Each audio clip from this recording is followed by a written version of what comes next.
mulai ya. Tema kita yang saya terima hari ini adalah tentang bahasan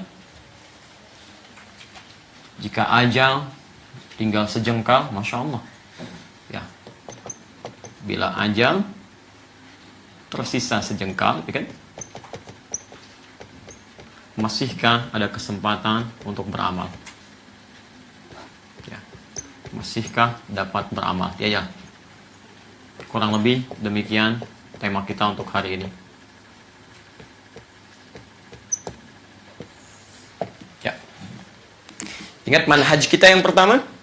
Kita harus paham dulu ya. Jadi jangan sampai hati-hati kita bahas panjang-panjang tapi nggak ngerti apa yang mau kita bahas ya. Kita turunkan dulu supaya fokus bahasan kita. Satu, Anda tuliskan ajal, kita bahas dulu apa itu ajal. Jangan-jangan bikin judul tapi nggak ngerti apa itu, gitu ya? Baik. Apa itu ajal? Secara cepat, kalau tidak tahu katakan. Masya Allah ya. Nah, itu paling mudah ya. Baik. Satu ini, kemudian ya kesempatan untuk bisa beramal. Ajal sejengkal, Masya Allah. Dari mana tahu tinggal sejengkal? Kita lihat. Nah ini satu, kita akan fokus dulu bahasan kita. Pertama, kita akan bahas tentang pengertian ajal. Kan? Yang kedua, batas ajal, yang tadi Anda bilang tinggal sedengkal. Batasan ajal. Baru yang ketiga, kesempatan beramal. Ini kurang lebih bahasan kita. Dan insya Allah nanti kita buka sesi untuk berdiskusi, baik terkait dengan topik ataupun hal lain yang ingin kita bahas.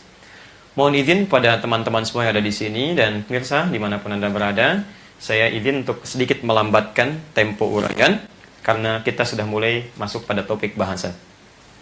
Ini fokus bahasan kita. Baik, supaya bahasan kita lebih argumentatif, mudah untuk dikaji ulang, dan bisa ditelusuri kemudian, maka kami terbiasa untuk memulai dengan dalil dulu ya. Kita turunkan dalil di Qurannya seperti apa, hadisnya bagaimana, nanti setelah itu kita dengar pendapat para ulama seperti apa, baru kita coba amalkan dengan uraian yang kita bahas bersama. Jelas? Belum, saya belum jelaskan ya. Nanti saya tulis dulu. Baik. Pertama kita ambil Quran dulu. Ya. Ini sengaja kita buat supaya nanti kajian kita lebih argumentatif. Jadi kalau ada orang tanya, Anda bisa jelaskan. Ya, buka Qurannya, silahkan lihat dan pahami baik-baik. Satu, kita ambil tentang ajal dulu. Quran, surah ke-7, ayat 34. Surah ke-7, surah apa? Jangan katakan Allahu a'lam, keterlaluan. Ya. Quran surah Al-A'raf. Oke. Ayat ke-34. Kedua, kita ambil di antaranya langsung saja Quran surah ke-3 ayat 185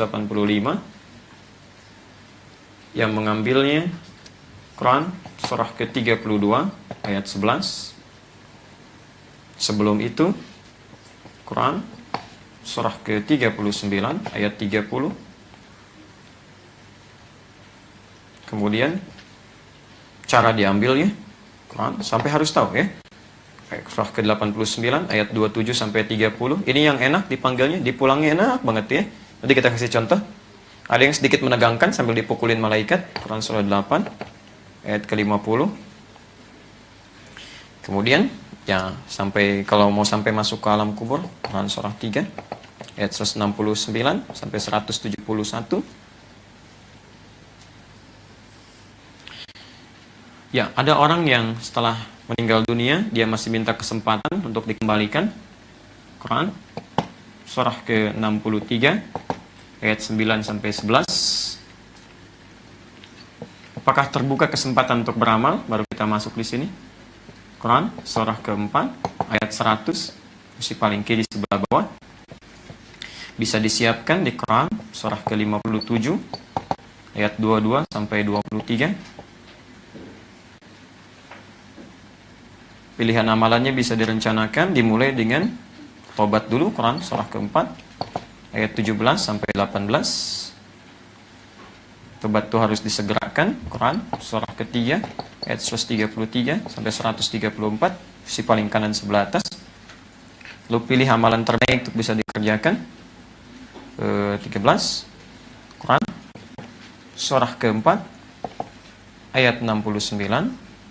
Bisa juga di Quran surah ke-51 ayat 15 sampai dengan 23. Bisa juga di Quran surah ke-3 ayat 133 sampai 134-nya, atau juga di Quran surah ke-2 ayat 25, posisi paling kanan sebelah atas. Kita cukupkan Qurannya, kita ambil hadisnya, tafsir dari nabinya, supaya kita tidak mengarang kalimat, kan? Baik. Pertama kita ambil hadis riwayat Muslim, nomor hadis 2643. Halamannya kalau punya nomor hadis 2036. Oh ya, ini juga ada di Anda belajar Al-Arba'in? Imam An-Nawawi? Baik. Saya kasih yang Al-Arba'in. Al-Arba'innya supaya lebih mudah, kan? Nomor hadis yang keempat. Kalau punya kitab Al-Wafi yang terbaru, lihat halaman 58, posisi paling kiri sebelah atas. Hadisnya dari Abdullah bin Mas'ud radhiyallahu taala anhu. Bin Mas'ud. Ya. Kalau yang hadis Muslimnya ingin sama kayak saya, ada yang 9 jilid cetakannya, terbitan Darul Hadis tahun 2002, warnanya biru dongker, ya, karya Imam An-Nawawi. Saya beli tahun 2006, 26 Juli 2006 di belakang Husainiyat. Itu masih 450.000 harganya. Ya. Maksudnya supaya tidak disebut sebagai indeks itu, kan. Nanti ada orang bilang indeks, nah ini enggak, ini kitabnya begini, ya. Kita sesuaikan. Kemudian kita teruskan lagi. Ambil hadis riwayat Muslim dengan hadis berbeda. Pada hadis ke-8 jilid pertama Kitabul Muqaddimah, posisi paling kiri sebelah atas di Al-Arba'in. Nomor hadis yang kedua. Baik, kemudian yang ketiga kita ambil di hadis Al-Bukhari wal Muslim, langsung saja supaya lebih mudah, di Al-Arba'in. Nomor hadis yang ke-18, posisi paling kanan sebelah atas, riwayat Abu Dzar Al-Ghifari dan Mu'adz bin Jabal.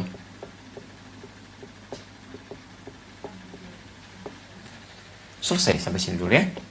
Nah, kurang lebih demikian bahasan kita. Oh, tidak bisa ditulis. Baik, sementara ini dulu dalil yang kita bahas untuk persoalan-persoalan kita. Setelah itu baru kita uraikan. Kita sampai jam berapa? Alhamdulillah, baik, ya. Masih ada waktu. Baik. Baik pemirsa, dimanapun Anda berada, ini bahasan kita untuk hari ini, ya, langsung dari Diamond Hill di Hong Kong. Ini dalil-dalilnya, nanti kita uraikan bahasannya setelah kita tampilkan ini. Bagi teman-teman yang ada pertanyaan juga, nanti silahkan dikumpulkan lewat panitia nanti yang sudah menyiapkan di Sido, ya, Slido, ya, slido.com, ya, dash atau garis 3004, ya, 30 April untuk hari ini. Baik, teman-teman, ini bahasannya, mari kita mulai.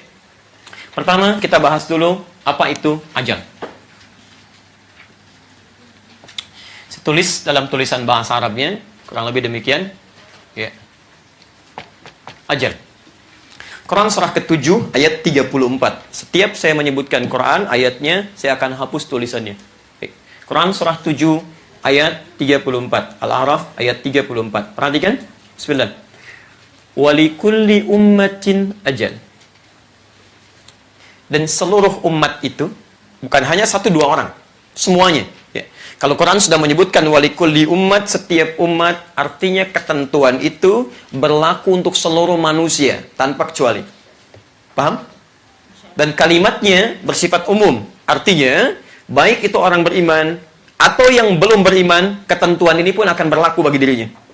Jadi tidak di sini memandang siapapun dia, apapun akidahnya, kepercayaan dia. Kalau dia sudah menyatakan terlahir sebagai bagian dari umat, maka berlaku hukum ini pada dirinya. Lihat kalimatnya, walikulli ummatin, dan bagi setiap umat itu ajal. Hati-hati.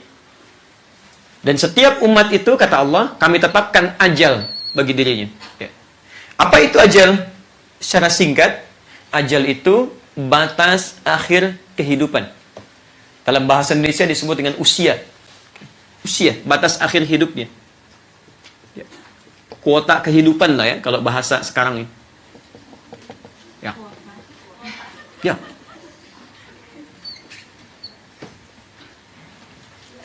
Usia. Jadi ada yang misal standar Nabi, misalnya kita ambil beliau SAW 63 tahun kurang lebih. Ada yang 6 tahun, ada yang 3 tahun, ada yang lebih daripada ini, kan? Semuanya ditetapkan oleh Allah Subhanahu wa taala. Pelan-pelan. Paham sampai sini? Baik, saya ulang. Jadi setiap manusia yang terlahir, siapapun dia, sepanjang bernama manusia, tidak ada di sini perbedaan-perbedaan perlakuan dari Allah mencakup keseluruhannya, baik beriman atau tidak. Setiap dia terlahir, maka telah ditetapkan oleh Allah Subhanahu wa taala. Yang dimaksud terlahir di sini bukan lahir dari rahim ibundanya, bukan. Ya, setiap yang telah diberikan roh pada dirinya, baik itu nanti dilahirkan oleh ibundanya ataupun berproses dalam kandungannya. Ketika rohnya mulai tertanam dalam dirinya, maka hukum ajal berlaku. Diberikan oleh Allah batas usia sampai dia kembali menghadap Allah Subhanahu wa taala. Ya. Aturannya satu, lihat. Fa idza jaa ajaluhum la yastakhiruna sa'atan wa la yastaqdimun. Kalau aturan ini sudah diberlakukan, misal si fulan akan hidup selama 63 tahun. Hati-hati. Hari ini misalnya dia sudah hidup 62 tahun, 11 bulan, 62 tahun, 11 bulan, 29 hari, misalnya kan? Kemudian 23 jam, 59 menit. Baik, 12 detik. Baik, pelan-pelan. Jadi kehidupan dia misalnya tinggal 18 detik lagi. Mohon maaf, berapa? 48 detik lagi. Misal.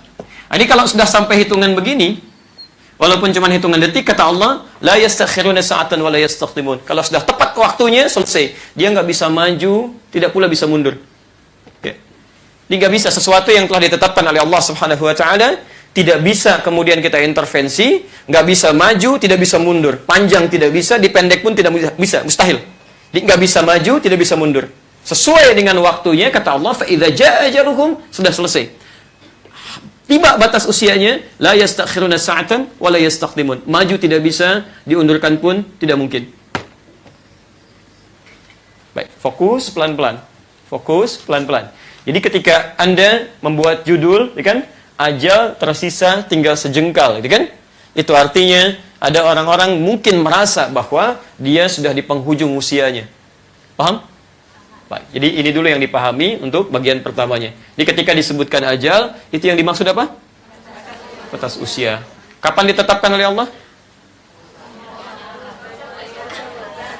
Ya, tidak usah mengarang ya. Ingat, pelajaran mengarang hanya dalam bahasa Indonesia. Oke? Kalau tidak tahu, katakan apa?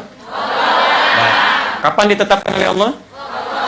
Baik, kita tanyakan kemudian kepada Allah dan dijawab oleh Nabi sallallahu alaihi wasallam. Baik. Jawaban Nabi ada di antaranya di hadis Muslim, nomor hadis 2643. Kalau punya kitabnya di halaman 2036, di Al-Arba'in, nomor hadis yang keempat. Kalau punya kitab Al-Wafi, halaman 58, posisi paling kiri sebelah atas. Perhatikan kapan ajal ditetapkan.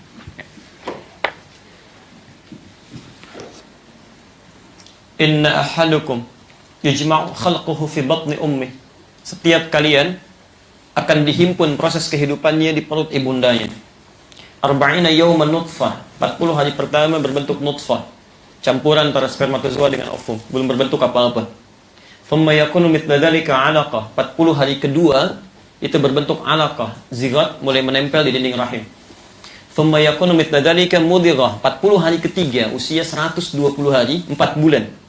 Sudah berbentuk mudghah, daging sekeratan, sudah mulai ada bentuknya.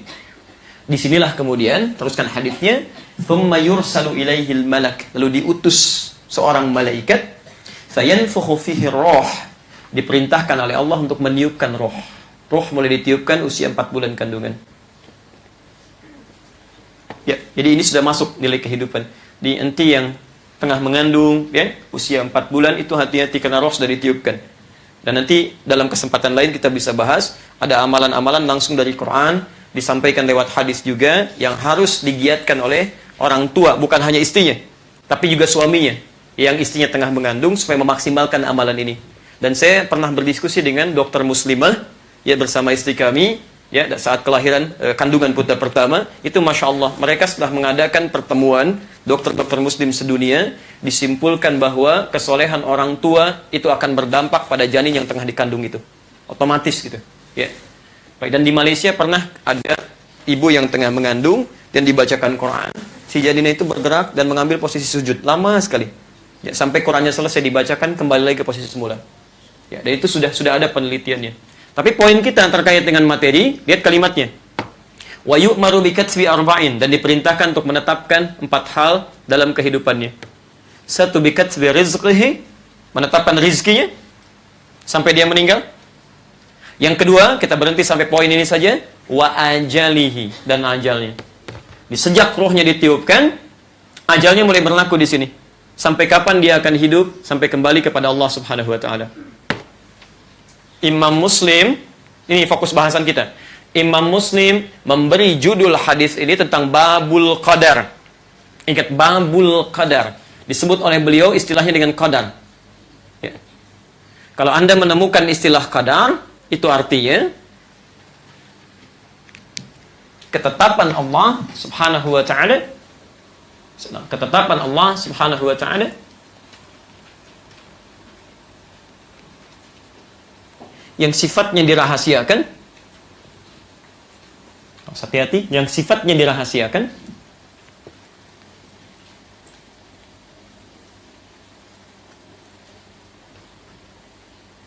dan tidak akan bisa diintervensi, maksudnya dirubah, dan tidak akan mampu diintervensi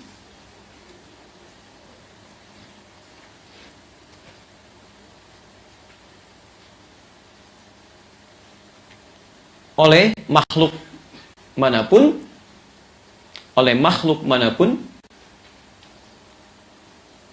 dan tidak bisa diintervensi oleh makhluk manapun dalam suasana apapun. Dalam suasana apapun.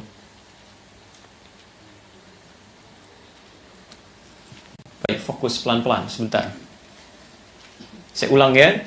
Kita bahas tentang ajal. Kata Quran, pengertian ajal itu batas kehidupan kita. Sampai sini paham? Baik, fokus. Yang kedua, diterangkan oleh Nabi, itu sejak 4 bulan telah ditetapkan dalam kandungan. Dan sifatnya, Imam Muslim menyebutnya dengan qadar. Pertama, sifatnya dirahasiakan ya, jadi Allah tidak menyampaikan kepada kita kapan akhir masa usia kita. Jadi kalau ada istilah qadar, ini artinya sesuatu yang punya sifat. Pertama, sifatnya rahasia, gaib ya. Biasanya kalau ada yang gaib ya, ibu dan bapak sekalian dan teman-teman mirsa dimanapun Anda berada ya, hati-hati. Kalau ada sesuatu yang bersifat gaib, maka tujuannya itu bukan dicari hakikatnya ya, tapi tujuannya dirahasiakan oleh Allah supaya kita termotivasi menyiapkan amal baik di balik itu ya. Jadi kalau ada sesuatu yang sifatnya gaib, tidak diketahui, maka tujuan utamanya adalah supaya kita termotivasi untuk menyiapkan atau mengumpulkan kebaikan di dalamnya.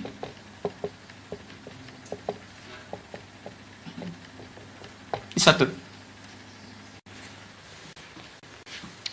Catat dalilnya, Quran surah ke-67.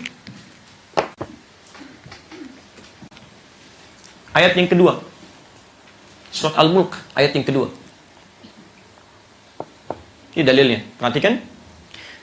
Ya, saya bacakan dari ayat pertamanya supaya ibu ingat. Tabarakalladzi biyadihil mulku wa huwa ala kulli syai'in qadir. Lihat ayat 2-nya. Alladzi khalaqal mauta wal. Lihat, jangan berhenti sampai sini. Dialah Allah yang menciptakan kematian dan kehidupan. Apa tujuannya? Lihat ujungnya. Liyabluwakum ayyukum ahsanu amala. Untuk menguji orang yang hidup itu, siapa yang bisa termotivasi untuk meningkatkan amalannya ini, mengumpulkan kebaikan-kebaikan. Jadi ketika Allah sebutkan ajal ini sifatnya rahasia ya, kapan saja bisa diwafatkan. Seharusnya ketika Anda mendengar informasi ini, Anda paham bahwa kapan saja kita bisa meninggal. Bisa pulang kepada Allah. Siapa di antara kita yang tidak akan meninggal? Boleh angkat tangan? Baik, yakin akan meninggal? Yakin. Kapan? Baik, Allahu a'lam. Mungkin hari ini?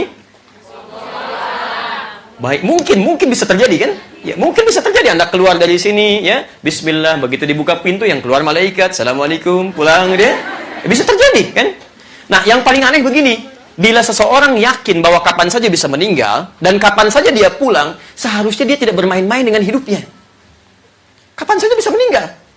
Ya, mustahil, saya sangat punya keyakinan, orang cerdas itu mustahil dalam hidupnya akan tergerak berbuat maksiat, mustahil. Karena dia sadar ketika akan berbuat salah, dia sadar kapan saja akan meninggal. Mungkin ketika dia berbuat maksiat itu dia wafat. Makanya kata para ulama, perhatikan ya, kalau Anda sedang terfikir untuk berbuat salah dan Anda selalu ingin menjadi orang baik, maka ketika terfikir berbuat salah, bayangkan seketika akan wafat. Sholat tiap hari, tahajud tiap malam, puasa sunnah, Masya Allah, rajin ikut ta'lim, tapi meninggal dalam keadaan sedang bermaksiat. Ya, bayangkan kalau teman-teman misalnya ada tawaran, tanda tangan ya, tanda tangan, Masya Allah, begitu dilihat proyeknya tidak Allah sukai. Ya, ada sesuatu maksiat di dalamnya. Begitu Anda ambil pena, bayangkan bagaimana kalau saya sedang tanda tangan meninggal saat itu. Diwafatkan oleh Allah. Seketika bisa terjadi. Makanya itu rumus gitu kan. Jadi yang pertama, karena sadar dia kapan saja bisa pulang, maka orang cerdas dia akan berpikir, bagaimana kalau saya wafat sekarang nih? Amal saya sudah siap belum? Saya mau tanya pada Anda, siapa yang banyak pahalanya hari ini? Siapa yang sudah dapat jaminan surga? Siapa yang merasa punya dosa sedikit? Banyak? Boleh angkat tangan? Tuh, saking banyaknya tidak sanggup angkat tangan juga kan? Ini agak aneh ini agak aneh. Ada orang yang merasa memang sudah belum punya jaminan masuk surga. Dia nggak punya jaminan masuk surga. Satu. Yang kedua, dia merasa belum ringan langkahnya. Dua. Yang ketiga, dia merasa banyak dosanya. Masya Allah, ada orang belum ada jaminan surga, berat langkah ke surga, merasa belum banyak amalannya, merasa banyak dosanya, dan dia sadar kapan saja akan meninggal. Apakah dengan semua itu belum mampu membuat dia berpikir harus menyiapkan bekal lebih baik lagi? Jadi kalau Anda diberikan 40 tahun, 50 tahun sampai hari ini, sadar yang dulu-dulu banyak salahnya, seharusnya sisanya itu lebih baik gitu. Dan kita nggak tahu sisanya kapan nih. Ya, saya mau kasih perbandingan pada Anda, bisa. Sahabat Nabi Utsman bin Affan radhiyallahu taala anhu. Ibu kenal Utsman? Alhamdulillah. Kalau kenal repot saya, siapa sebetulnya Anda? Apakah malaikat yang sedang menyamar gitu? Masya Allah. Teman-teman, Utsman bin Affan itu Masya Allah radhiyallahu taala anhu, sahabat mulia Nabi, orangnya kaya luar biasa, asetnya banyak. Saya baru beberapa pekan kembali dari Madinah itu Masya Allah, sampai hari ini aset beliau masih ada. Utsman bin Affan. Ya, mungkin Anda pernah dengar kisahnya gitu kan? Ya, bahwa beliau pernah beli satu sumur yang dimonopoli oleh Yahudi. Kalau mau ngambil mesti bayar, kata beliau, saya beli gratis sekarang. Bahkan kebun sekitarannya oleh beliau dibeli juga. Yang lapar ambil kurma dari situ, nggak usah bayar. Yang haus ambil air dari sini, nggak usah bayar. Itu sampai hari ini masih ada. Akan dibuat semacam konsep penginapan, royaltinya disimpan di bank Saudi, di atas namakan sahabat Utsman bin Affan, dan disedekahkan lagi untuk kebutuhan umat Islam sedunia. Utsman bin Affan, menantu Nabi, menikah dengan 2 putri Nabi. Orangnya sangat pemalu. Saking malunya kata Nabi, malaikat pun kalau turun malu kepada Utsman.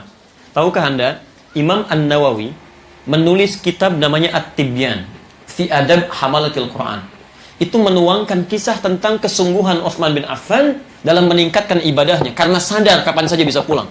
At-Tibyan fi Adab Hamalatil Quran yang saya punya terbitan Darul Kutub Al-Islamiyah, warnanya merah marun, halaman 38, paragraf yang pertama, baris 1 sampai dengan baris kedua, posisi paling kanan sebelah atas. Itu kata Imam An-Nawawi, jangankan sholat fardunya, bahkan beliau tidak pernah meninggalkan tahajud, bahkan banyak seringkali melakukan tahajud sampai khatam Quran. Anda bisa bayangkan, sahabat Nabi, dekat dengan Nabi, menikah dengan 2 putri Nabi, menantu Nabi, dijamin surga lewat lisan Nabi, tanpa hisab. Orangnya kaya luar biasa, asetnya masih ada sampai sekarang.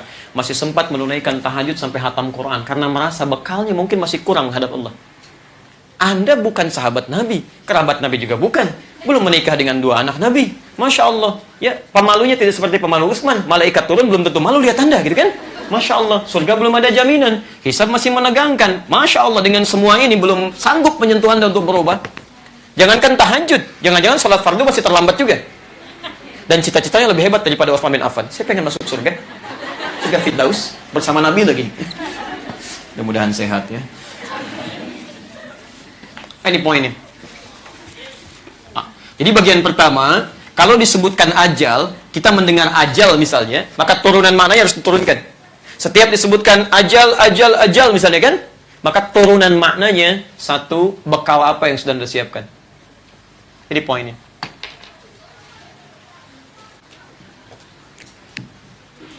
Jelas? Baik, ini bagian yang pertama. Pelan-pelan, kita belum selesai pada bagian ini. Ya.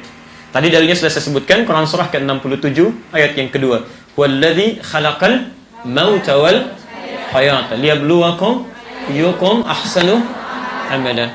Perhatikan, di sini Allah dahulukan kematian dibanding kehidupan. Huwallazi khalaqal maut. Dialah Allah yang menciptakan maut, kematian, kemudian kehidupan. Kalau ibu lihat ayat ini, normalnya hidup dulu baru meninggal atau meninggal dulu baru hidup? Masya Allah, ibu kemarin meninggal, sekarang hidup. Masya Allah, siapa sebenarnya ibu ini?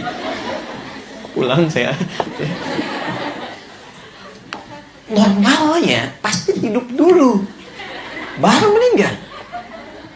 Hidup baru meninggal. Masya Allah. Kita pakai dalil ya, Quran surah 39 ayat 30. Ya, Quran surah 39 ayat 30. Lihat kalimatnya.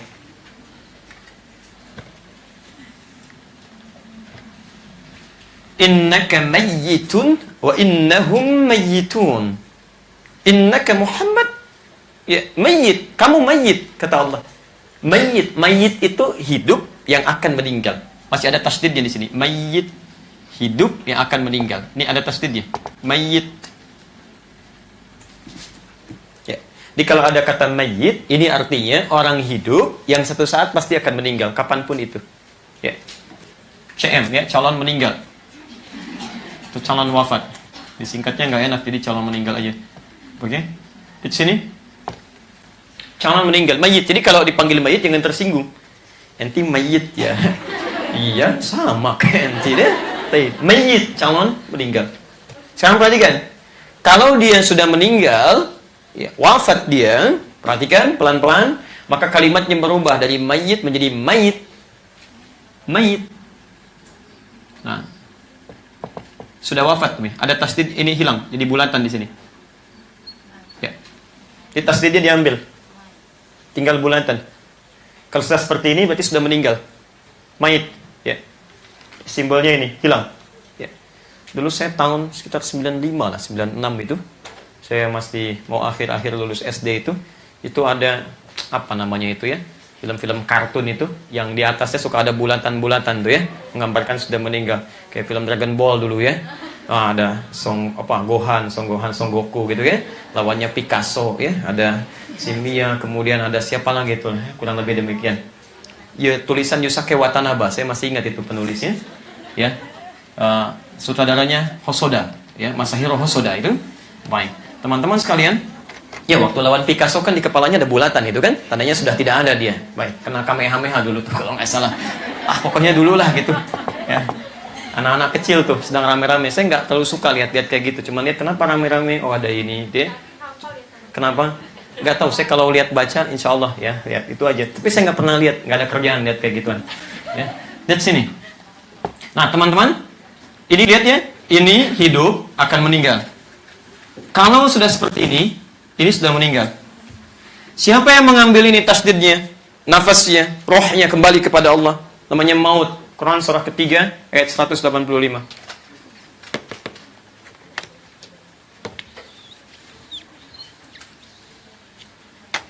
Kullu nafsin dha'iqatul maut. Lihat sini, ini namanya maut.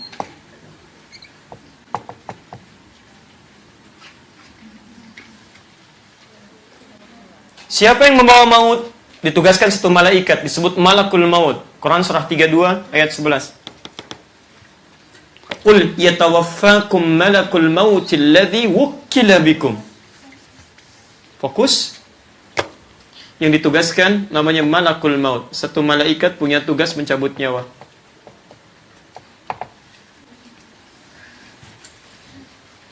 Pelan-pelan, lihat sini. Pertama kata Quran dimulai dari kehidupan dulu, hidup. Dia bukan meninggal dulu, hidup dulu baru meninggal. Lihat, ini hidup. Maut datang, dibawa oleh malaikat maut, malakul maut, kemudian baru meninggal. Jadi hidup, baru kemudian wafat. Pertanyaannya, kenapa di Quran kok seakan-akan redaksinya seperti dibalik? Wafat dulu, baru meninggal. Silakan lihat redaksinya. Huwallazi khalaqal maut, bukan hayat dulu. Huwallazi khalaqal maut wal hayat. Kenapa maut didahulukan dibandingkan dengan hayat? Nah, sekarang fokus ya. Saya ajarkan sedikit pengetahuan. Dalam ilmu balaghah ada rumus disebut takdim wa ta'khir. Sesuatu yang diawalkan dan diakhirkan. Jika ada satu kalimat diakhirkan susunannya, ini menunjuk kesan bahwa pemiliknya seringkali ingin mendapatkan lebih lama. Tidak ingin terlampau cepat. Jadi ingin lama kalau bisa. Kenapa hayat diakhirkan dibandingkan dengan maut? Padahal awalnya seharusnya hayat dulu, hidup dulu, baru meninggal, kan? Tapi kenapa Quran kalimat hayat diakhirkan? Ingin memberikan kesan bahwa umumnya manusia yang hidup ingin selalu hidup lebih lama. Ingin selalu hidup lebih lama. Hampir tidak ada manusia yang mengharapkan meninggal lebih cepat. Ini. Untuk menunjuk kesan bahwa umumnya perasaan psikologi manusia ingin hidup lebih lama. Ya. Kalau mau bukti gini, gampangnya. Siapa yang mau meninggal lebih cepat hari ini? Boleh angkat tangan? Ibu mau meninggal 5 menit lagi? Ya, saya pernah tanyakan, ada yang mau meninggal 5 menit lagi? Di Bekasi ada yang jawab, boleh Ustaz, asal dijamin masuk surga. Tapi tidak ada jaminan. Nah, sekarang yang paling penting kita garis bawahi, kenapa maut didahulukan? Maka dalam ilmu balaghah disebutkan, jika ada sesuatu yang sifatnya didahulukan lebih cepat, ini ingin memberikan kesan, harap-harap manusia bisa merasa hidup lebih lama, ternyata maut bisa datang lebih cepat dari apa yang dia duga. Ada seorang Ustaz Qari, namanya Ustaz Ja'far, diundang untuk membaca Al-Quran, ya kan? Merasa bahwa ajalnya masih panjang, beliau baca dengan bagus, ayat pertama begitu kuat bacaannya, kalimatnya juga Masya Allah, makhrajnya Masya Allah, suaranya begitu tinggi, ayat kedua juga demikian, begitu ayat ketiga, maut datang lebih cepat dari apa yang dia duga. Karena itu saya ingin mengajak pada kita semua hari ini, perhatikan baik-baik ya, kita tidak tahu kapan kita akan pulang. Dan kita tidak tahu bekal apa yang sudah kita siapkan untuk kita bawa. Makanya Ibnu Qayyim Al-Jauziyah itu selalu menangis kepada Allah Subhanahu wa taala. Imam At-Tirmidzi sampai buta matanya. Sampai buta, Bu. Imam At-Tirmidzi itu ahli hadis, ahli Quran, menulis kitab hadis, hafalannya banyak, ulama besar. Tapi di akhir hidupnya matanya sampai buta. Saya ulang, matanya sampai buta. Ketika ditanya, "Imam ya Syekh, lima hakadha?" Kenapa sampai begini? Kata beliau, "Saya khawatir ketika saya pulang, bekal saya masih belum cukup menghadap Allah Subhanahu wa taala." Anda bisa bayangkan. Anda bukan imam besar, belum tentu hafal Quran, belum tentu paham hadis, belum tentu menulis kitab hadis. Kalau sampai hari ini merasa bahwa sudah cukup bekalnya dan merasa bagian jadi ahli surga, maka Masya Allah. Masya Allah, ada sesuatu yang keliru dalam diri kita. Jadi ketika disebutkan ajal, turunan yang pertama adalah bekal apa yang sudah disiapkan kalau saja Allah memilih kita untuk pulang lebih cepat dari apa yang kita duga, sesuai dengan ajal kita. Paham? Ini bagian pertama. Anda nggak bisa milih ya, saya juga demikian. Bisa ibu duluan, saya belakangan, bisa kan? Ya, atau dibalik, saya belakangan, Anda duluan, mungkin. Ya, betul. Ya. Oh, terlihat sama, boleh. Ya, saya duluan, setelah Anda juga bisa. Kan? Baik, tidak ada pilihan ya. Fokus. Jadi, pertama, kata ajal sudah kita temukan ya. Batas akhir kehidupan. Jika disebutkan ajal, maka turunan pertama kita harus ingat ini. Paham ya? Baik. Awas hati-hati, jangan sampai dunia yang sementara Anda begitu semangat, tuh kan? Silahkan coba cek. Untuk ngejar dunia yang sifatnya sementara, yang nggak dibawa pulang, ya bangun lebih awal, bekerja luar biasa, istirahatnya malam, berangkat gelap, pulang gelap juga. Begitu dapatkan sesuatu, meninggal akan pernah dibawa. Ya, coba cek, Anda kumpulkan handphone bagus-bagus, ada yang dijadikan rekaman, ada handycam. Apakah saat meninggal itu akan dibawa? Tidak, kalau alam kubur aja nggak ikut. Ya, ukhti, tolong ya, ini yang pertama kali uang paling halal, jadi handphone. Kalau saya meninggal, sertakan di alam kuburnya. Kalau kangen, miss call aja. Manusia, ada aja. Sudah. Ya. Baik, teruskan. Ada yang belum terjawab, sebentar ya. Yang belum terjawab, pelan-pelan. Lihat sini. Sebentar, teman-teman sekalian, fokus. Ya, saya masuk dulu sedikit ini. Ajal, batas akhir usia, sifatnya gaib. Ya, gaib itu dirahasiakan oleh Allah supaya kita terus mengisi waktu kita untuk sibuk menggunakan kebaikan dan tidak sempat mengerjakan maksiat. Jadi sekali lagi ya, jika Anda terfikir berbuat sesuatu yang salah menurut Allah, bayangkan bagaimana kalau saya diwafatkan. Itu lebih mudah untuk berbuat lebih baik.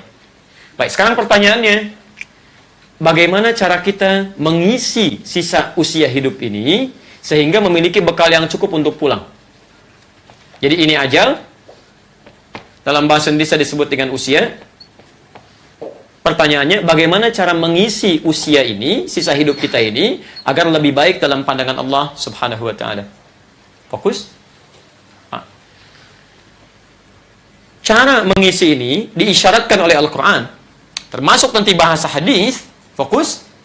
Caranya disebut dengan umur namanya. Umur. Al-umru.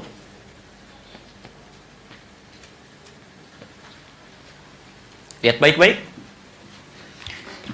Awas, jadi kalau Anda merasa kemarin banyak yang kurang, kita sekarang akan berubah, memanfaatkan sisa usia, nggak tahu kapan pulang ya, maka cara mengisinya disebut dengan umur. Apa artinya umur? Bukan usia. Usia kan ajal. Oke? Apa artinya umur? Allah, Anda baik ya. Itu aja yang paling cepat ya. Umur itu asalnya bukan usia. Ya, bukan bahasa Indonesia. Umur dari bahasa Arab asalnya. Kata umur itu berakar dari kata al-umru yang diantara maknanya satu, segala yang bermanfaat, yang baik-baik. Hal yang melahirkan manfaat, yang baik-baik.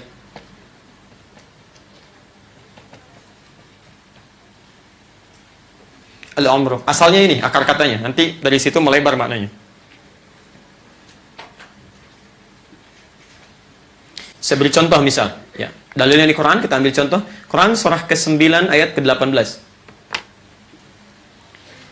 Awas, hati-hati, jangankan kita manusia, lampu pun bisa padam, ya, bisa mati. Baik. Fokus. Innama ya'muru masajidallah. Ya. Sungguh orang yang mampu memakmurkan. Ya'mur itu dari kata umru. Turunannya ya'mur, makmur itu dari bahasa Arab. Ya, makmur itu akar katanya dari kata umr. Sungguh yang memakmurkan masjid-masjid Allah itu. Ya, ingat, lihat kalimatnya. Makmur asalnya dari kata umrun, umur. Ya, di ketika Allah mengatakan yang memakmurkan masjid, nah ini agak beda dengan bahasa Indonesia. Kalau bahasa Indonesia menyebut makmur itu rame gitu kan? Rame, padahal makmur itu dalam bahasa Arab dari kata umrun, artinya segala yang bermanfaat, yang baik-baik. Jadi kalau Anda ingin mengisi aktivitas di masjid, kata Quran, isi dengan yang bermanfaat, bukan rame. Termasuk taklim, Allah tidak menginginkan, Nabi tidak menghendaki ada taklim yang cuma rame tapi nggak ada manfaatnya. Untuk apa? Ya. Dan tidak bisa membawa Anda lebih baik. Untuk apa? Ya. Silahkan cek, Anda kumpulkan ayat di Quran. Semua ayat berbicara tentang taklim, muaranya ini, isinya bermanfaat, merubah seseorang jadi lebih baik. Kalau nggak percaya silahkan perhatikan. Umat di masa Nabi, zamannya jahiliyah, perilakunya banyak menyimpang, banyak berpecah belah. Ya, saling luar biasa, kriminalitasnya banyak, terbelakang. Begitu datang Nabi bawa Al-Quran, nyampaikan lewat sunnah, diajarkan lewat taklim. Apa yang terjadi? Perhatikan, yang terbelakang jadi umat paling maju. Yang terpecah jadi menyatu. Orang-orang yang mencela jadi mencintai. Yang memukul jadi merangkul. Silahkan. Dan dipuji habis oleh Al-Quran. Sekarang Qurannya sama tidak? Dengan yang sekarang. Hadisnya sama? Coba lihat isinya, akhirnya, goalnya, hasilnya sama tidak? Jadi jika ada orang belajar kemudian disampaikan dari Al-Quran, sampaikan dari hadis, dari sunnah, tapi hasilnya tidak sama seperti orang dulu. Yang menyatu jadi terpecah, yang mencinta jadi mencela, yang merangkul jadi memukul, tidak kenal dengan saudaranya, saling mencela satu dengan yang lainnya. Ada yang salah dalam talimnya. Ada yang keliru di situ. Ya, itu masjid tuh. Sama ketika usia kita disebut dengan umur cara mengisinya, ada pesan dalam Al-Quran, tolong isi sisa usia hidup ini dengan segala hal yang bermanfaat. Dari ujung kepala sampai ujung kaki. Jangan sampai ada tindakan, sifat, perilaku kita yang nggak ada manfaatnya. Silahkan Anda cek, keluarkan ayat. Dari semalam saya sampaikan ayat ini.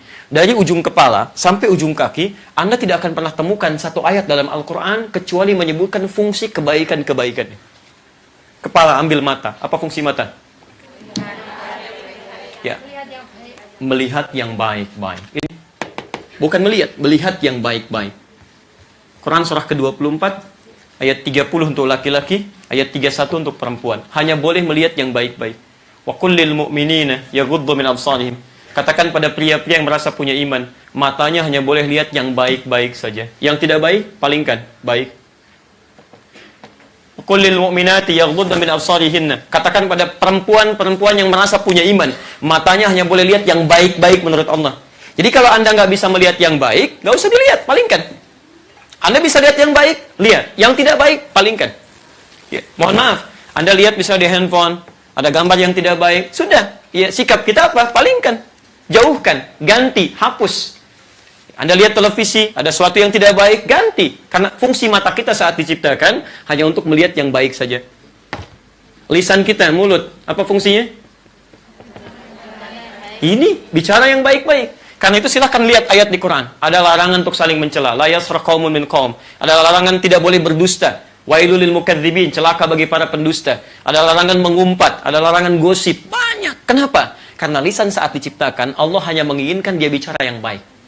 Makanya kata Nabi, lihat kalimatnya. Man kana yu'minu billahi wal yaumil akhir falyakul khairan aw liyasmut. Siapa yang merasa beriman pada Allah dan hari akhir, lisan dia hanya boleh bicara yang baik atau dia diam. Jadi kalau ibu bisa memilih bicara yang baik, kenapa bicara yang tidak baik? Cukup diam saja. Poinnya. Ya. Termasuk tangan. Apa fungsi tangan?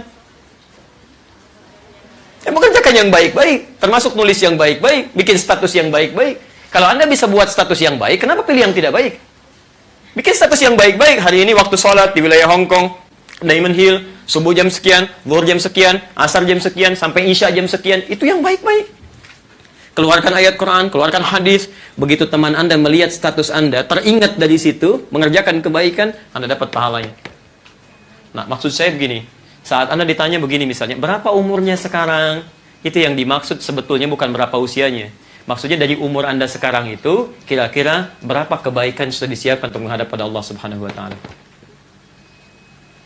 Ya. Ustaz Adi, berapa umurnya sekarang? Saya jawab misalnya, 33 tahun. Berarti bukan 33 tahun yang diinginkan. Anda selama diberikan 33 tahun, bakal apa yang sudah Anda siapkan menghadap pada Allah Subhanahu wa Ta'ala? Jangan-jangan 33 tahun itu mata ini lebih banyak dipakai maksiat dibandingkan melihat yang baik-baik. Coba Anda bayangkan, ada orang buta, dalam keadaan butanya masih mau menghafal Quran. Anda diberikan mata sehat untuk menghafal, bahkan untuk membaca saja belum sempat. Anda butuh berapa kali waktu lagi? Anda kenal Mu'adz gak? Masya Allah. Saya sering kisahkan, Masya Allah, kisah ini itu luar biasa. Karena saya pernah tinggal juga di Mesir ya, 2006 itu. Jadi Mu'adz itu anak kecil, Masya Allah, akhwat sekalian. Itu usianya 4 tahun, 4 mau ke 5 tahun. Dari Asyut ya. Asyut itu satu provinsi di Kairo, di Mesir.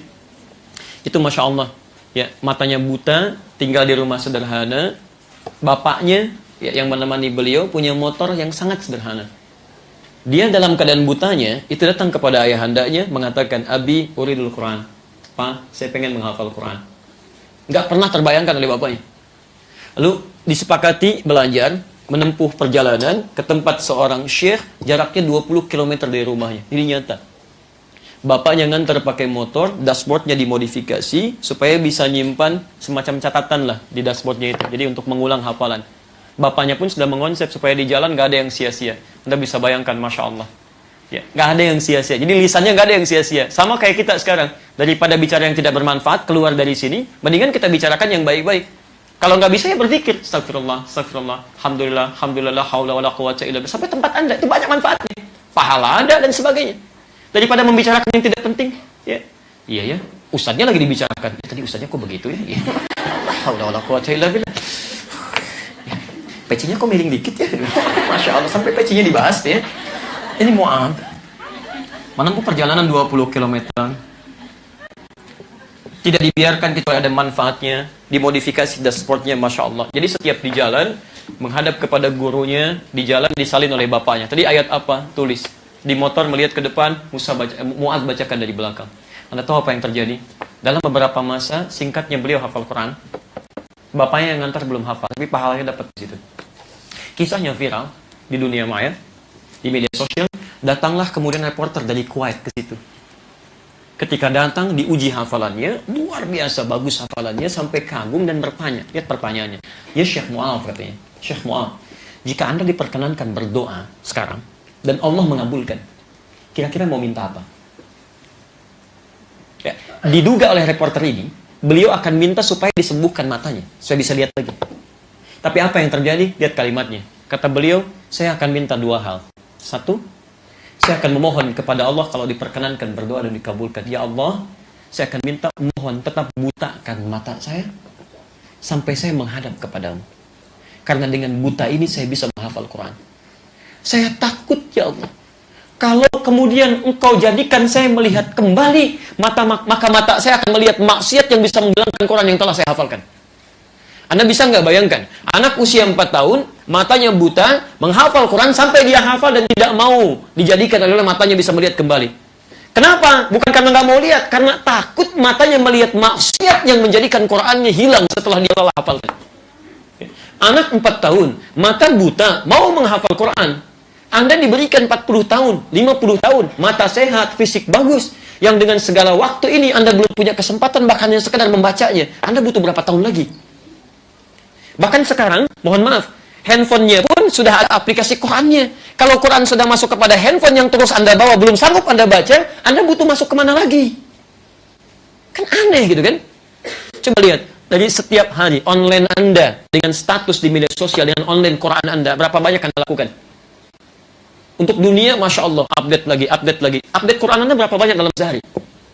Berapa hafalan Quran sudah Anda siapkan? Yang paling menarik itu, Masya Allah, ini yang paling indah. Dan kedua, kata beliau, dan tidak ada yang diam pada saat itu. Semua mengoreksi dirinya masing-masing. Semua menangis. Yang paling menarik, wallahi, saya akan bawa, yang kedua, saya akan bawa Quran ini menghadap kepada Rabb saya di hari kiamat. Saat saya berdiri sendirian, kaki saya gemetar, tangan saya gemetar, dan tidak ada yang menemani. Tidak ayah saya, tidak ibu saya, tidak saudara saya. Saya akan katakan, lihat kalimatnya. Ya Rabb, ya Rabb, saya telah berusaha menghafal Quran, dengan keadaan buta sampai saat ini saya menghadap kepadamu. Maka jika semua bekal itu engkau pandang masih kurang untuk memasukkan saya ke surga, tolong kurangi hukuman saya ya Allah di neraka dengan Quran yang telah saya hafalkan ini. Anda bisa bayangkan gak? Saya sudah berusaha menghafal Quran ya Allah dalam keadaan mata saya buta. Kalau semua ini belum cukup memberikan bekal saya untuk ke surga, setidaknya tolong kurangi hukuman saya di neraka dengan Quran yang telah saya hafalkan ini. 4 tahun itu belum berlaku taklif bagi dirinya.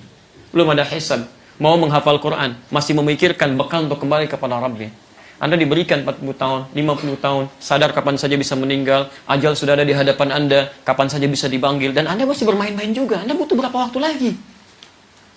Jadi ini poinnya. Kalau ditanya, waktu berapa umurnya sekarang? Alhamdulillah, 40 tahun. Cek, berapa bekal yang sudah dikumpulkan? Berapa kali mata Anda melihat maksiat? Berapa kali lisan Anda bicara yang kotor? Berapa kali tangannya pernah berbuat yang jahat? Kaki melangkah pada yang tidak baik. Ini poinnya. Jelas di sini? Baik. Nah, maka orang-orang ini, biasanya kalau dia mau berubah, Masya Allah kami mendapati banyak komunitas untuk berdiskusi, dan umumnya mau berubah. Sampai terakhir, saya dari Auckland kemarin, sebelum ke Hong Kong, itu kita sempat bertemu dengan kawan kami, sahabat kami namanya Musa. Ya, Masya Allah, Musa ini dari suku Maori, ya, pergaulannya luar biasa, bergaul dengan banyak hal yang sulit untuk kita lukiskan lah, ya. Tapi Masya Allah datang hidayah pada dirinya, dia masuk Islam, dibenci oleh keluarganya, ditinggalkan oleh kerabatnya, tapi dia mau berjuang untuk menunjukkan keislamannya. Anda tahu apa yang terjadi? Indah luar biasa, berubah total, Pak. Ya, teman-teman berubah total. Kata-katanya jadi lebih lembut, pandangannya lebih baik, kalimatnya lebih bagus lagi, karena dia sadar. Ya, Anda bisa bayangkan ya, orang saja yang baru berislam sekitaran 4 tahun, kalau usianya misalnya 45 tahun, misal saja, berarti 41 tahunnya dia merasa sia-sia nih. Ada yang salah. Sisanya dia perbaiki dengan lebih baik. Lebih santun lagi, lebih baik lagi, jauhi yang maksiat lagi. Anda dari lahir sudah Islam, masa tidak bisa mempertahankan kebaikannya? Ya. Ada orang masuk Islam, lihat. Ada orang masuk Islam karena dengar adzan Isya. Dengan adzan Isya, Bu. Ya. Di Amerika itu pernah ada 2. Ya, satu orang Indonesia, mahasiswa, ya. Yang kedua orang yang lain, satu Muslim, yang satu Kristen. Ya. Apa yang terjadi? Yang Muslim ini senang lihat acara-acara dari Channel One, dari Mekah itu. Ya, tentang sholat, ya, Masya Allah. Satu kali ketika dia sedang putar itu, temannya yang non-muslim datang. Iseng aja tanya. Ya. Kata temannya yang muslim ini, berapa ada banyak orang yang terhimpun di Ka'bah ini? Sekitaran itu. Kata yang non-muslim, banyak lah. Ya, kisaran, ya mungkin 20.000, 30.000. Padahal pada saat itu ada sekitar 500.000 yang berkumpul. Kata yang muslim, kira-kira menurut kamu, butuh waktu berapa lama untuk menjadikan mereka tertib, rapi? Non-muslim bayangkan berdiri satu-satu gitu kan, dirapikan. Kata yang non-muslim tadi, dia katakan mungkin butuh 2-3 pekan. Kata yang muslim, saya akan tunjukkan pada Anda. Tidak sampai dalam hitungan menit, mereka akan berdiri rapi. Tidak sampai hitungan menit. Begitu yang non-muslim melihat, menunggu momen itu, tiba-tiba Syekh Sudes datang, akan mengimami Isya. Masya Allah, begitu mengatakan, istau, semua berdiri. Begitu beliau bertakbir, Allahu Akbar, semua gerakan sama. Tidak ada yang beda. Semua takbir, semua rapi. Tidak sampai 1 menit. Maka yang muslim mengatakan, apa kan saya bilang? Tidak sampai 1 menit, semuanya rapi, baik, dan menghadap ke arah yang sama. Apa kata yang non-muslim? Lihat kalimatnya. Tolong tunjukkan pada saya, bagaimana caranya masuk Islam, karena ini pasti bukan buatan manusia. Mustahil kurang dari semenit menjadikan ratusan ribu orang rapi menghadap pada sisi yang sama. Tunjukkan pada saya bagaimana caranya masuk Islam. Orang cuma lihat nonton sholat Isya masuk Islam. Anda sudah muslim dipanggil Isya nggak datang-datang. Sudah qomat nggak datang juga. Mau pindah waktu nggak datang juga. Padahal ini rumahnya, ini masjidnya, speaker masjid kesini juga gitu kan?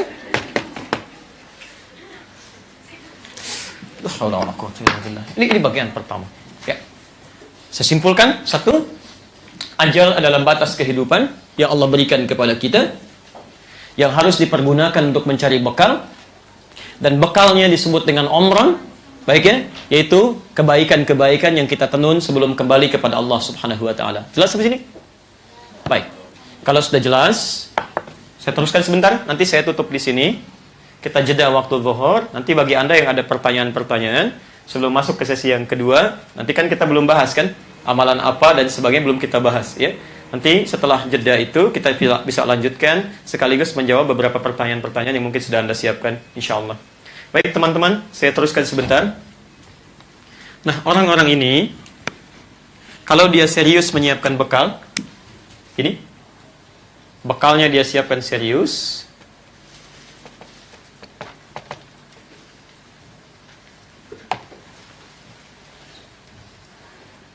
berupa amalan-amalan bermanfaat.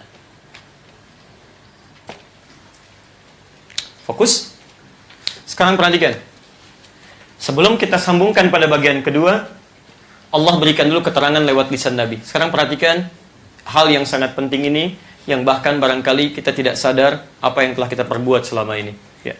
Hadis kembali ke riwayat Muslim, nomor hadis 2643, halaman 2036, di Al-Arba'in nomor yang keempat, di Al-Wafi halaman 58, posisi paling kiri sebelah atas. Saya bacakan ujung hadisnya, ini saya hapus dulu.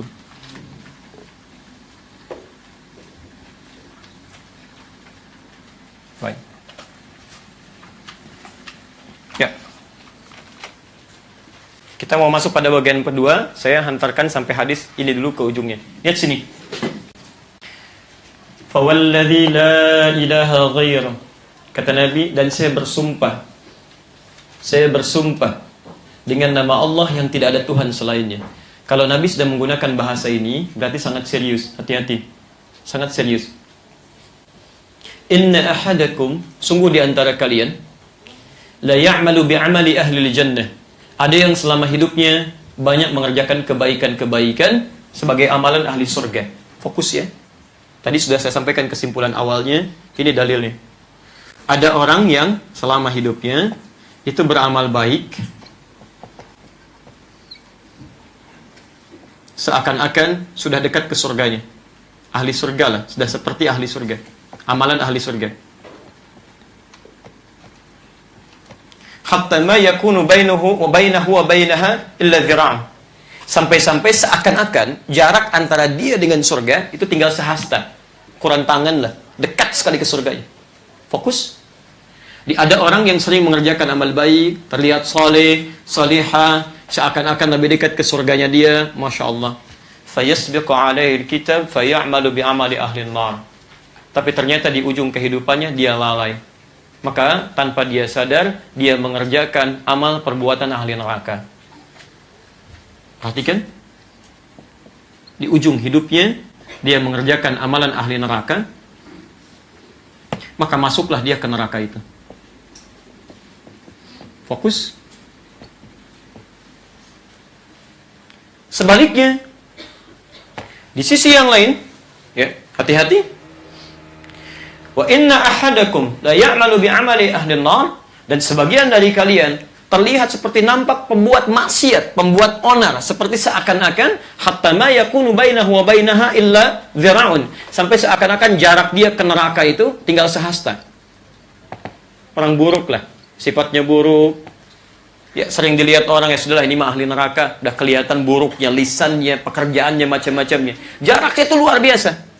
Tapi yang paling menarik, fayasbiqu alaihil kitab, ternyata di ujung kehidupannya datang hidayah pada dirinya, tercatat di dalam kitabnya, faya'malu bi'amali ahlil jannah, di ujung hidupnya melakukan perbuatan ahli surga. Masya Allah. Maka masuklah dia ke dalam surga. Perhatikan, ini yang tadi saya sampaikan sebagian kesimpulannya. Teman-teman sekalian, pertama, lihat sini. Pertama, hadis ini ingin menyampaikan dua hal penting. Satu, tidak ada manusia yang sempurna. Saya ulang, tidak ada manusia yang sempurna. Jadi kalaupun Anda telah merasa baik sampai hari ini, banyak amalannya dipandang oleh orang lain orang baik, tetap kata Allah melalui lisan Nabi, Anda belum aman. Sepanjang Anda masih punya kesempatan hidup, Anda belum aman. Karena mungkin saja perasaan banyak berbuat amal itu yang menjerumuskan Anda berbuat maksiat. Maka itu bertakwalah kepada Allah. Hati-hati ya, hati-hati. Tolong fokus ke sini. Jika kita merasa telah berbuat banyak kebaikan, sampai orang mengatakan Anda baik, Anda baik, Anda baik, maka rumus hadis ini, hati-hati. Sepanjang masih punya kesempatan hidup, Anda tidak sadar barangkali ini yang bisa menggelincirkan Anda pada keburukan. Apa diantaranya? Mohon maaf ya. Satu, ini yang seringkali digunakan oleh setan untuk memperdayai orang-orang demikian. Kamu banyak pahalanya, sudah banyak amalannya, sudah bagus. Berbuat dosa sedikit paling cepat dimaafkan oleh Allah. Tinggal istighfar, langsung dilakukan. Ya, seperti pernah terjadi, mohon izin, mohon maaf, pada orang-orang, ini kisah nyata, kakak beradik, yang satu soleh luar biasa, yang satu buruknya luar biasa. Yang saleh ini banyak mengerjakan kebaikan, datang setan kepada dirinya. Kamu kalau maksiat dikit langsung Allah maafkan. Kenapa nggak pernah kenal maksiat? Bagaimana bisa mengobatinya? Maka digoda dia datang ke tempat adiknya yang sedang mengelola tempat prostitusi itu. Datang ke tempatnya. Ya. Begitu sampai ke tempatnya tidak menemukan adiknya. Nanti saya cerita bagian kedua. Ya, di situ dia masuk ke tempatnya, bermaksiat di situ, terjadilah gempa bumi. Apa yang terjadi? Gempa bumi, kemudian menimpa dirinya, meninggal dalam keadaan sedang bermaksiat. Anda tahu apa yang terjadi? Dia sholat tiap waktu, dia mengikuti pelajaran dengan baik, dia juga berzikir kepada Allah, tapi menganggap amalannya terlampau baik, maka apa yang terjadi? Orang ini wafat dalam keadaan buruk. Demikian di zaman Nabi, seorang perempuan rajin sholat, rajin kemudian puasa, tapi diadukan oleh tetangganya kepada Nabi SAW. Dia merasa perbuatannya sudah banyak, rajin ikut kebaikan-kebaikan, rajin sholat, rajin puasa, tapi mohon maaf, dia menganggap remeh perbuatan-perbuatan yang lainnya. Dia suka mencela orang lain, membicarakan keburukannya, menuduh orang lain. Apa kata Nabi? Hiya finnar, tempatnya di neraka. Saya mau tanya pada Anda, berapa kali Anda ikut ta'lim? Berapa rajin Anda ikut halaqah? Berapa rajin Anda mengaji? Tapi berapa rajin pula Anda membicarakan keburukan orang lain? Mungkin pernah membicarakan keburukan orang lain, mencela lewat tangan Anda, lewat lisan Anda. Tahukah Anda bahwa Nabi pernah menyebutkan ada orang-orang yang bangkrut amalnya, merasa dirinya baik, tapi ternyata neraka muaranya. Itu ada di hadis Muslim, nomor hadis 5611 dari Abu Hurairah radhiyallahu taala anhu. Disebut orang bangkrut oleh Nabi, bangkrut. Muflis. Muflis. Dan tidak akan pernah kembali pahalanya. Tidak akan pernah kembali pahalanya. Saya ingatkan betul ini ya. Ya. Satu kali Nabi sedang ta'lim seperti ini, kurang lebih demikian, Allah Ta'ala alam bagaimana suasananya. Kata Nabi, atadruna al-muflis, tahukah kalian orang yang bangkrut itu? Kata sahabat, al-muflisu fina ma la dirham lahu wa la mata'. Ya Rasulullah, orang bangkrut menurut kami, orang yang sudah tidak punya uang sepeser pun, gak ada aset sedikit pun. Logis dalam pikiran kita. Perhatikan jawaban ini mengejutkan. Kata Nabi, al-muflisu min ummati, orang bangkrut dari umatku. umatku itu. Tolong garis bawahi ya. Nabi tidak menyebut umatnya Musa, bukan umatnya Isa. Tapi ummati, umatku. Jadi ada orang yang mengaku umatnya Nabi Muhammad SAW, tapi disebut bangkrut oleh Nabi. Yati yaumal qiyamati bi salatin. Datang di hari kiamat dengan pahala salat yang banyak, luar biasa. Kalau ada an-in-un itu diantaranya banyak maknanya, nakirah, banyak. Wasyamin, puasanya rajin. Wa zakatin, zakatnya tidak tertunda. Tapi maaf, wa ya'ti qad syatama hadza. Tapi dia pun datang membawa tumpukan dosa, pernah mencela si fulan. Wa qadhafa hadza, menuduh si fulan. Wa akala mala hadza, mengambil hak orang lain tanpa dibenarkan. Wa daraba hadza, senangnya berselisih dengan orang lain, bahkan secara fisikal. Yang terakhir ini yang mengejutkan. Wa safaka dama hadza. Dan ada di antara mereka yang menumpahkan darah orang lain, menyebut nama Allah di dalamnya tapi tidak dibenarkan. Seakan-akan seperti berjihad tapi tembak orang lain, bom orang lain, bunuh orang lain dengan kaidah yang tidak dibenarkan dalam agama. Itu nggak boleh. Kata Nabi disebut bagian dari orang bangkrut. Saya semalam ceritakan, saya pernah diundang ke Lampung ya, akhwat sekalian. Itu ada pertanyaan tegas sekali. Ustaz, apakah bom di Jalan Tamrin itu termasuk jihad fisabilillah? Pak, sepengetahuan saya, jihad fisabilillah itu jihad di jalan Allah, Pak, bukan di Jalan Tamrin. Ada lain di situ. Jadi itu kalau Nabi sebutkan sesuatu tidak disebutkan detil orangnya siapa, kejadiannya kapan, itu pertanda akan terjadi di masa depan dengan tokoh-tokoh yang berbeda.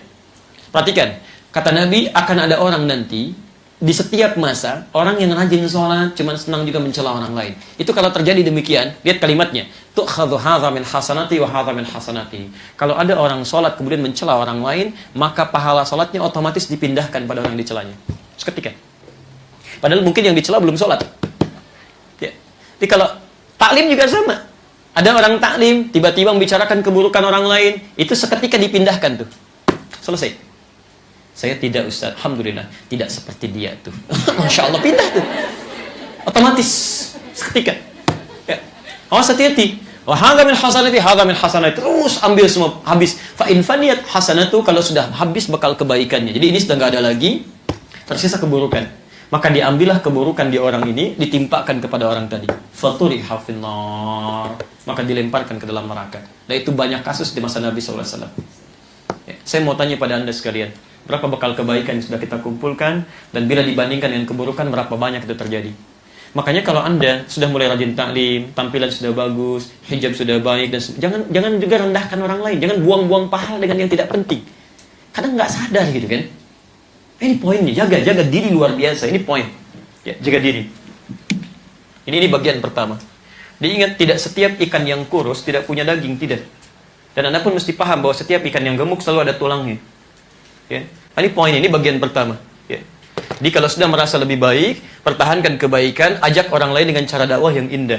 Ya. Hindari segala hal yang bisa merusak. Kadang-kadang keluarganya juga dibicarakan, judulnya memang taklim. Kan?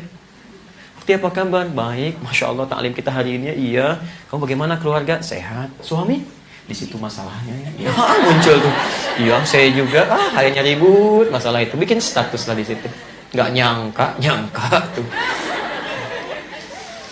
Ada aja manusia gitu tuh susah ya. Baik, ini bagian pertama.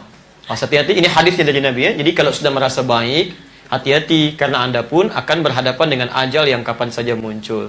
Jangan menyimpulkan bahwa Anda ini sudah menjadi lebih baik, amalnya banyak, seakan-akan kalau ajal tiba jaminan surga ada. Tidak. Sudah ada orang duluan dibanding Anda, amalnya banyak, kata Nabi dia di neraka. Ini ditampilkan oleh Nabi supaya kita tidak menirunya. Kalau sudah dicontohkan, teorinya ada, pelakunya ada, jaminannya ada, Anda masih begitu juga, Anda kurang sehat di situ. Ada yang salah dalam imannya. Ya. Kedua, ini. Tidak ada manusia yang sempurna. Barangkali semasa hidupnya pernah melakukan banyak tindakan maksiat. Seperti orang dulu pernah melakukannya. Salahnya banyak, keburukannya banyak, bukan cuma itu. Pernah bahkan bunuh orang, ya. Pernah bahkan celah orang, pernah bahkan melakukan perbuatan yang tidak terlukiskan. Tiba-tiba selalu ada sentuhan untuk berubah. Nanti saya ceritakan bagian yang kedua, amalan apa yang harus dilakukan. Bahkan pernah nanti ada orang yang diisyaratkan di Quran, disampaikan di hadis, pernah bunuh 100 orang. Masya Allah. Sebelumnya dari mulai mabuk-mabukan, macam-macam, segalanya zina, sampai bunuh 100 orang. Tiba-tiba di akhir hidupnya ada sentuhan. Ya, apa saya akan selamanya begini, gitu kan? dia terfikir untuk berubah. Nah, saya mau kasih tanda sebentar ya. Kalau ibu, akhwat sekalian, atau pemirsa dimanapun Anda berada, pernah merasakan titik ini, terfikir untuk berubah misalnya, itu tanda pertama dari Allah yang menginginkan kita berubah jadi lebih baik lagi.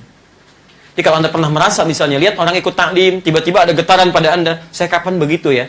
Nah itu bahasa itu ketika sampai pada lisan Anda, masuk ke hati Anda, itu tanda langsung dari Allah meminta Anda untuk berubah. Ambil ini. Ambil. Ya. Dari Quran surah ke-29, ayat ke-69. Hati-hati. وَالَّذِينَ جَاهَدُوا فِينَا لَنَهْدِيَنَّهُمْ سُبُلَنَا. Orang-orang yang mau berjuang mengambil petunjuk dari kami, ketika ada tanda begini Anda respon, cepat ambil. Jangan tinggalkan. Ya. لَنَهْدِيَنَّهُمْ سُبُلَنَا. Kami akan bimbing dia untuk berubah. Ya. Bahkan ada yang perubahannya cepat sekali. Langsung disibgoh oleh Allah. Quran surah kedua ayat 138. Tiba-tiba masuk, dia berubah, tampilannya berubah, kata-katanya berubah, bahasanya berubah, sikapnya berubah. Itu sibgoh namanya. Langsung berubah. Ya. Maka tiba-tiba dia tidak sadar ketika berubah ini, ternyata ajal sedang menunggunya. Maka nanti saya kisahkan orang ini, ketika mulai mau berubah, belum mengerjakan amalan yang tinggi. Baru bertobat, dia mau berubah, tiba-tiba saat akan berubah itu, kematian datang menjemputnya. Ya ayat Tuhan nafsul mutmainnah. Kata Quran, nanti saya kisahkan, surga bagi dirinya. Surga. Anda bisa bayangkan gak? Bunuh 100 orang, banyak tindakan maksiat, banyak melukai orang lain, tiba-tiba dia menjemput hidayah Allah, dia berubah, meninggal seketika. Surga bagi dirinya. Saya sangat punya keyakinan bahwa saya dan kita semua di sini tidak ada yang tidak punya dosa. Barangkali kita punya latar belakang yang kelam, gitu kan? Tapi itu tidak harus menutup peluang kita untuk berubah. Bahkan Anda sudah dihadirkan di sini, datang ke sini, menyimak kajian ini bukan tanda lagi, tapi langsung bimbingan Allah untuk mengajak kita berubah. Segera hadirkan perubahan itu, dekati Allah dalam kebaikan, maka Masya Allah, boleh jadi Anda termasuk dalam golongan yang ingin dirubah menjadi baik sebelum pulang menghadap pada Allah Subhanahu wa Ta'ala. Ini cara meninggalnya nih. Ya ayyatuhan nafsul mutmainnah, irji'i ila rabbika radiyatan mardiyah. Indah sekali. Hai jiwa yang sudah tenang, sudah lebih baik, ayo cepat pulang kembali kepada Allah ketika ajalnya tiba. Saya dulu punya kawan satu profesi, ya, mengasuh pesantren namanya sama bahkan. Saya mengasuh pesantren di Jakarta, namanya Al-Hikmah. Itu khusus untuk penghafal Quran. Yang teman kami Ahmad Muzamil mengasuh yang tahsin, namanya Al-Hikmah juga. Ya, masih muda juga, Masya Allah, kisaran 37 tahun. Dan beliau mendahului saya dari ajalnya, sudah pulang duluan meninggal. Tapi meninggalnya indah sekali. Itu pentahsin Quran, ya, bacaannya bagus. Jadi kalau di Indonesia ada metode tahsin, itu diantara ijtihad dan ikhtiar beliau. Pahalanya datang kepada beliau insya Allah. Itu meninggalnya Masya Allah hari Kamis, Bu. Ya. Kamis ba'da sholat subuh, cuman bersin 2 kali.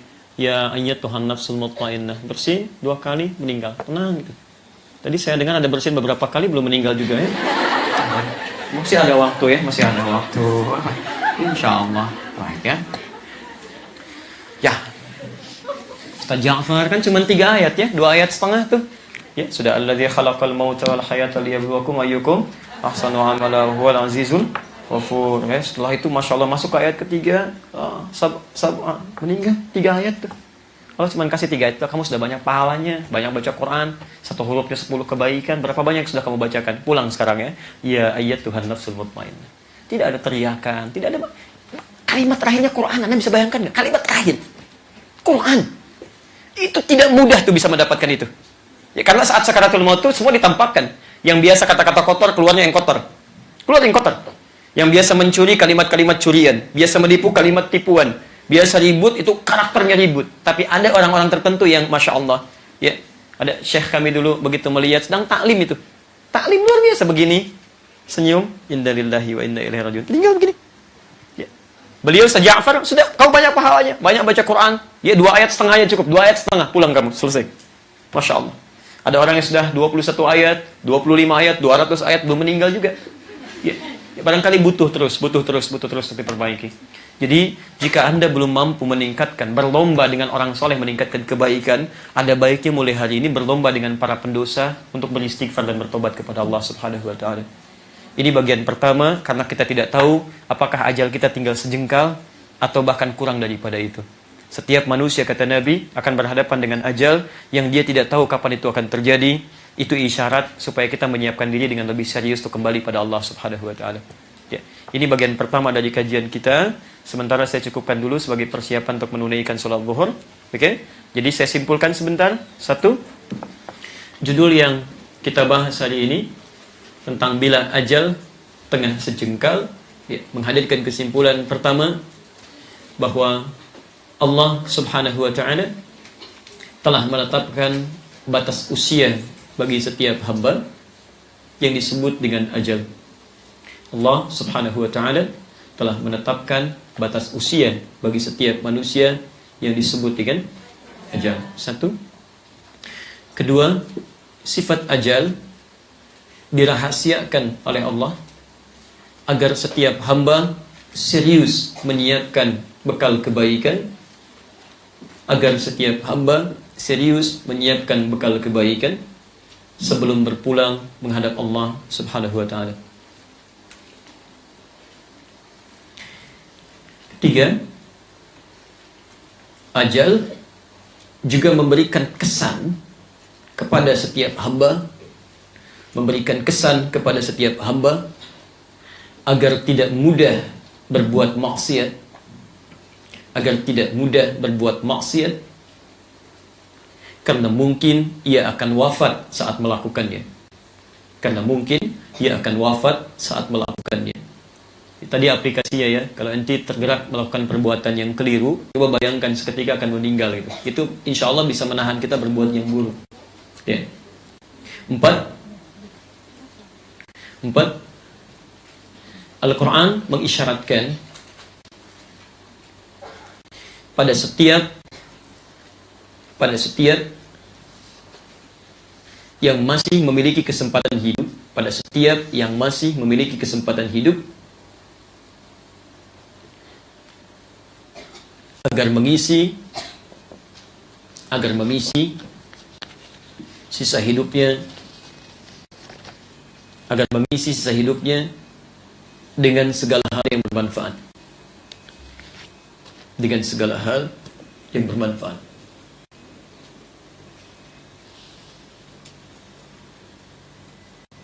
Dan terakhir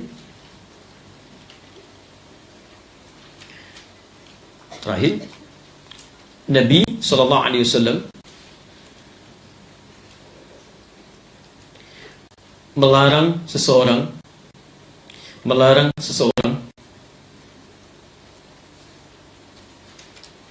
yang merasa memiliki banyak amal saleh,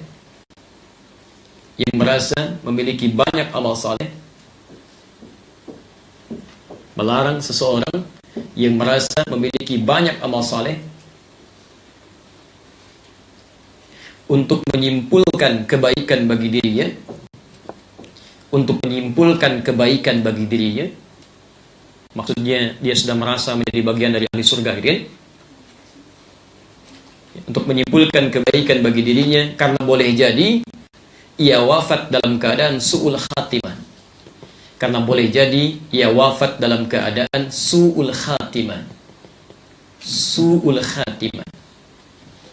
Hati-hati.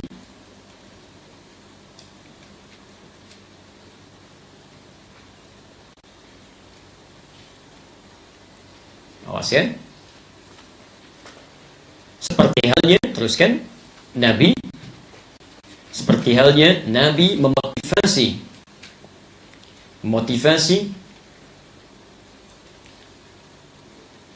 orang-orang yang memiliki masa lalu yang kelam,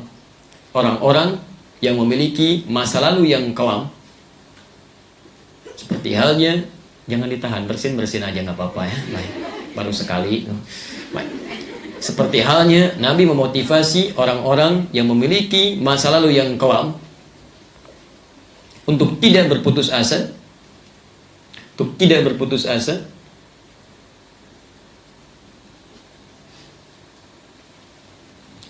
mengerjakan amal saleh,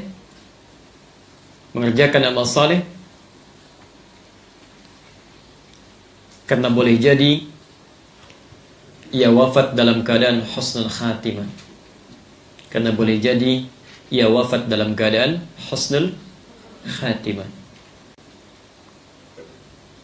Ya.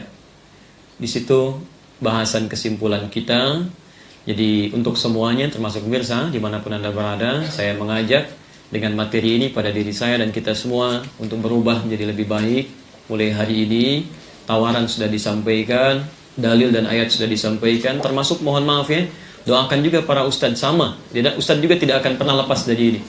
Ya, karena sepanjang ada setan juga sama, dia akan bermain untuk menghadirkan banyak maksiat dalam kehidupan. Ya. Ini lihat, saya tutup dulu sebentar untuk sesi yang pertama ini, saya akan akhiri dulu. Jika tawaran ini direspon, maka Allah bukan hanya sekedar menjanjikan hidup kita wafat dalam keadaan tenang, tapi juga nanti ada jaminan-jaminan alam kubur yang lebih bahagia dibandingkan dengan alam dunia. Nanti kita bahas setelah kajian ini. Tapi jika Anda tetap berpegang teguh pada perbuatan yang sekarang mungkin dikerjakan, keburukan, segala dan sebagainya, maka Allah mengancam orang ini bukan hanya di alam kuburnya, tapi wafatnya pun akan diberi pelajaran oleh Allah saat dia wafat. Allah jamin wafatnya dalam keadaan menegangkan, bahkan sambil dipukulin malaikat. Itu ada di Quran surah ke-8 ayat ke-50. Ini ya. Terus dulu.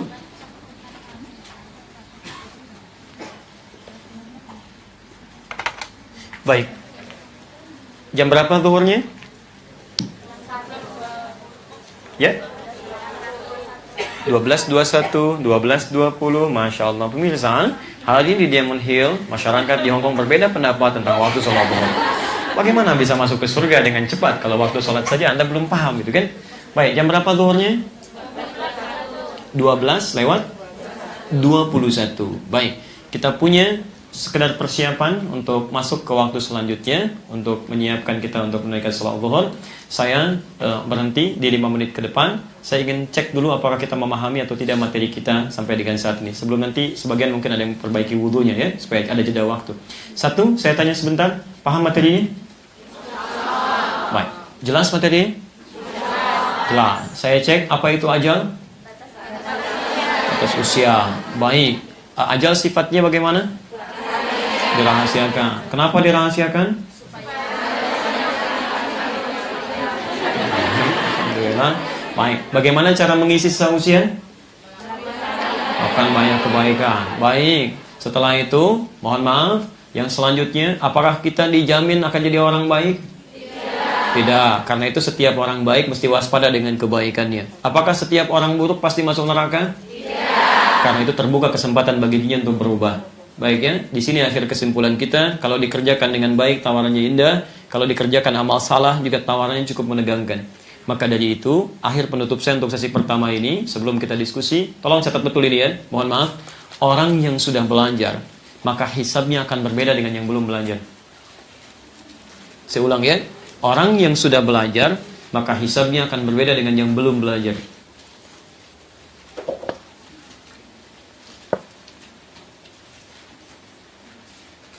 Apalagi jika Anda mengajak orang lain. Awas ya. Apalagi jika Anda mengajak orang lain. Quran surah kedua ayat 44. Posisi paling kanan di pertengahan. Atamuruna an-nasa bil birri wa tansawna anfusakum wa antum tatluna al-kitab. Afala ta'qilun? Ya, awas hati-hati. Anda pandai mengajak orang lain mengerjakan satu kebaikan, tapi Anda lupa, Anda sendiri tidak mengamalkan. Ya, sedangkan Anda telah mempelajarinya, paham teorinya. Maka di mana kemudian letak akal kalian kata Al-Quran? Karena itu, bermohonlah kepada Allah kebaikan. Semoga kita dilindungi oleh Allah Subhanahu wa Ta'ala, dan semoga kita digolongkan pada orang-orang yang terbaik dalam pandangan Allah Subhanahu wa Ta'ala. Kita jeda sejenak untuk persiapan salat zuhur berjamaah. Silakan perbaiki wudunya, kita tunaikan salat zuhur. Setelah itu nanti kita lihat bagaimana panitia menyiapkan acara selanjutnya. Subhanakallahumma bihamdika asyhadu an la ilaha illa anta astaghfiruka wa atubu ilaik. Wa akhiru da'wana alhamdulillahi rabbil alamin. Wal 'afwu minkum. Assalamualaikum warahmatullahi wabarakatuh.